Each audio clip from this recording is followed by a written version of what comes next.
Magi-story time tayo about ng ating customer experience. Years, you're the best. So, kung magre-recommend ako. Hey all! So, for today's video, ang magiging laman ng ating vlog is about in-play gears experience. Let me just start sa ating unboxing nung na-receive na natin ang ating standing desk.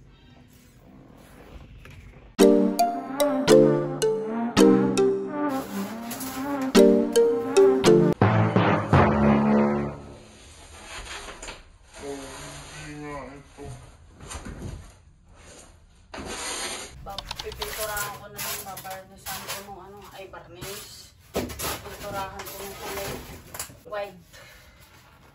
Ayun. So, tapos na natin i-unbox yung ating standing desk. And then now, it is already assembled. Hindi ako ang nag-assemble kasi hindi naman tayo marunong. Taga-cheer lang talaga tayo. Pumunta ako dito kasi nandito yung liwanag. Medyo madilim pa dito. Hindi ko pa nalalagyan ng lights. But, samahan niyo din ako na aayusin natin tong buong kwarto. Inuna lang natin yung standing desk kasi hinabol natin ang sale siya. Noong 12. So, ayun, nag-purchase na ako ng standing desk. Dream ko lang siya magkaroon ng standing desk because, syempre, work from home na nga tayo, permanent work from home. So, most of the time, nasa station lang tayo, syempre masakit sa likod or sobrang arte ko lang. Hindi, ayun. So, ayan, nakikita nyo naman, tumataas na yung ating standing desk. Kasi standing nga. Bakit standing desk? Kasi pwede kang nakatayo habang nag-work. Ngayon naman, isa-set up na natin yung ating mga equipment sa ating standing desk. Syempre. Tapos itong side na to is magiging vanity area ko na. Ililipat na natin ang ating mga equipments sa ating workstation. Sa ating bagong workstation.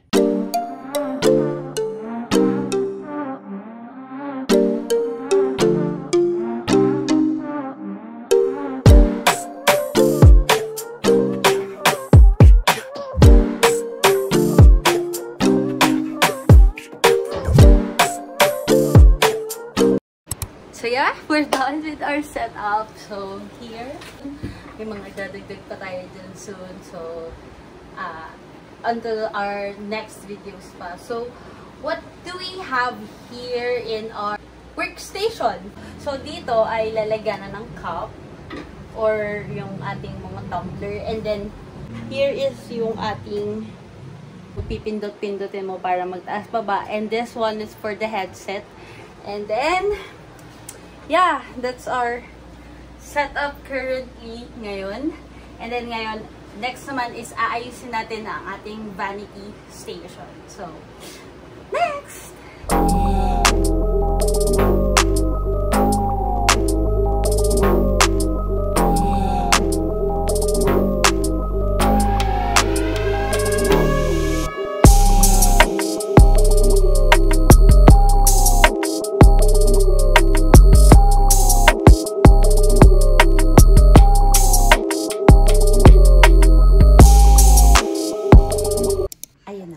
So, nakita nyo na kung paano natin na-unbox yung ating standing desk.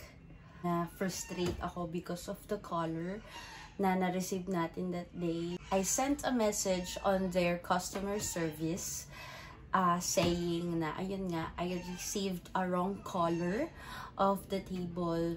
So, nagpalitan kami ng messages and they assure naman that they will send a new table color na nag-gusto ko. So, I feel so special because, you know, they take time para lang i-assure ako na they will send a new one, yung tama yung color, which is yung gusto kong color.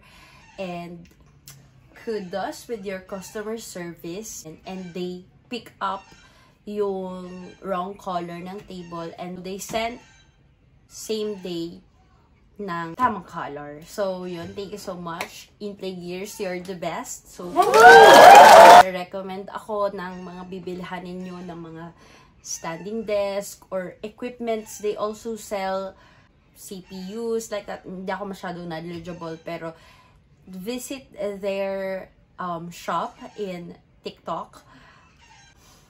Items nila na binibenta, super ganda. And also, I will order pa iba pang mga panggamit from their shop para sa setup ng ating workstation. Syempre, work from home station.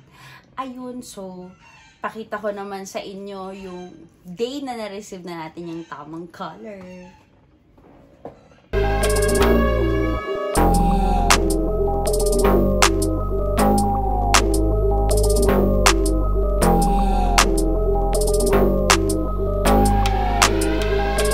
So, nakita niyo naman kung paano ko in-unbox yung ating na-receive na standing desk again from InPlay Gears. Hindi ako magsasawang i-mention yung shop nila because they are super accommodating sa lahat ng concerns. Napansin ko na yung vanity area ko there is nahihirapan nga akong gamitin.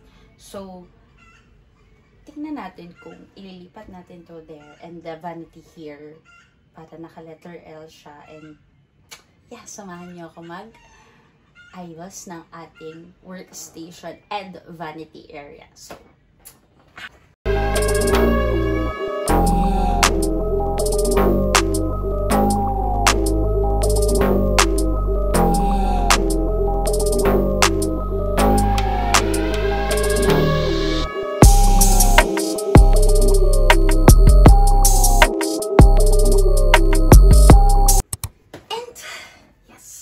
we're done. Nililipat na natin yung workstation natin here and then the vanity area there.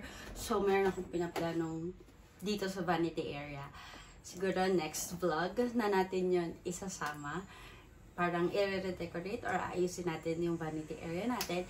And then, dito naman sa ating workstation, meron din tayong aayusin here na basta, next video na, syempre, natin ipapakita because magpa-purchase pa tayo. Suki ako ng Black Up. So, please, this is my TikTok account. So, you can subscribe also here para makaabot tayo ng thousands of followers para makapag-recommend and makapagbudol din ako sa inyo ng mga items na napapurchase ko from TikTok shop. Ipapakita natin yung mga gagawin nating designs here. Gagawin natin yung may inspo ako ng mga naiisip na ng mga designs ng ating workstation and also our vanity area. So, ipapakita ko sa inyo kung paano ko sila i-decorate. So, this time, itry natin yung ating standing desk in this area sa pagtaas at sa pagbaba. Height ng ating standing desk is here sa selection is 3. So, ayan, makikita naman natin ang unti-unting pagtaas. Sorry, excuse my cables. Hindi pa natin na siya naaayos. Pero, kasi bibili ako ng mga ito yung double-sided na quality sa mall. Kasi yung they provided medyo hindi okay yung dikit ng double-sided. Pero meron naman silang provide na parang yung mga lalagyanan ng cable. And also, ipapakita ko rin sa inyo, magpa-purchase tayo ng para maging organized yung mga cables natin. Syempre, ayaw naman natin ng messy na workstation. If you know, you know. If you know me, you know.